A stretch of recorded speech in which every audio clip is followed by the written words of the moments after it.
Two of the biggest trends driving the food category now are organic and fresh. And because these two ideas are so essential to connecting with shopping moms, we have Nova Sayers from NSF International here to help us separate the marketing from the science. Great to have you here, Nova. Thank you, Jared.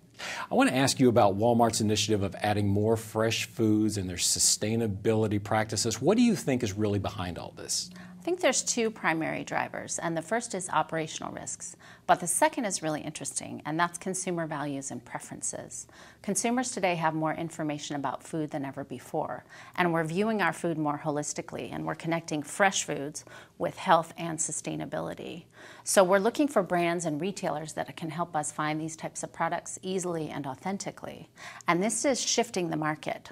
We've seen the conventional market staying flat since about 2011, whereas the natural and organic market has been growing between 10 and 12% a year. With such a growth in demand, what can the supplier do to satisfy their customers and tap into this demand? There's two ways to tap into this demand, I would say, and the first is understand what these claims mean and then go about putting in place practices that allow you to make the claims authentically.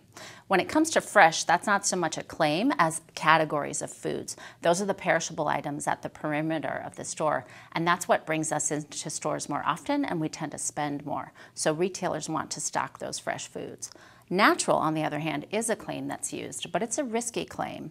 It's understood to mean a product that's minimally processed with no artificial ingredients, no colors, but it's not fully regulated by the FDA yet, so it's risky to use it.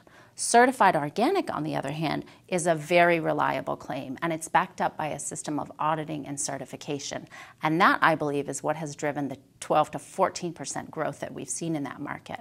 Now, for a product to carry a certified organic claim, it needs to be produced all the way from the farm through processing without the use of conventional pesticides, chemicals, GMOs, and other banned practices. And it needs to contain a minimum of 95% certified organic ingredients.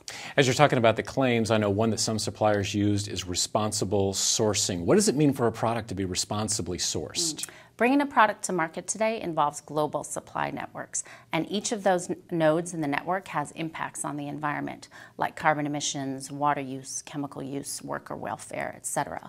So companies need to trace where they're getting their ingredients from all the way back to the farm and change their sourcing practices to help suppliers reduce those impacts. And the companies that do this well and communicate that on packaging become allies with those consumers who want to find healthy and sustainable products. All right, Nova, thank you so much for your time today. Great information. Thanks for having me.